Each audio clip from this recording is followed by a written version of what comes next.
апай, саламатсыз. Саламатсыз ба? Саламатсыз, апай. Сіз кімсіз? Не ғой, апай? Айта беріңіз, тыңдап тұрмын. Менің жағдайым нашар еді. Жағдайым жоқ еді. Соған көмектесе аласыздар ма? Ақшалай болса, ақшалай, киімдей болса, киімдей көмек қол ұшын беріңізші. Жағдайым жоқ еді. Ақшалай лажы болса, ақшалай болса, жүдә жақсы болар еді. Қол ұшын беріңізші, апай.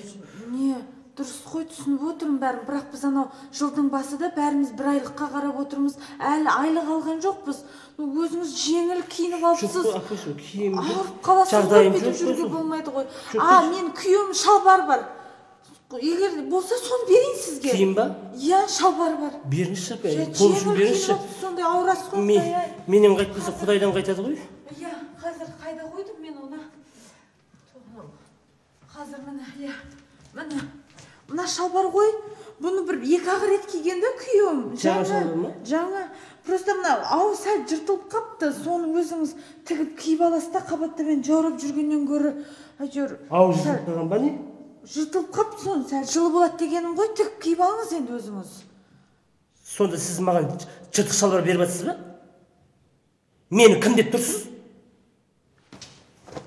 Ау тігіп қойыңыз. Мен қазір жарты сағатта айналып келем. Жыртық шалбар беріп жатырмын, ешкім. Ақыр бекерге отырсыз ғой. Тігіп қойыңыз ау. Жарты сағатта айналып келем.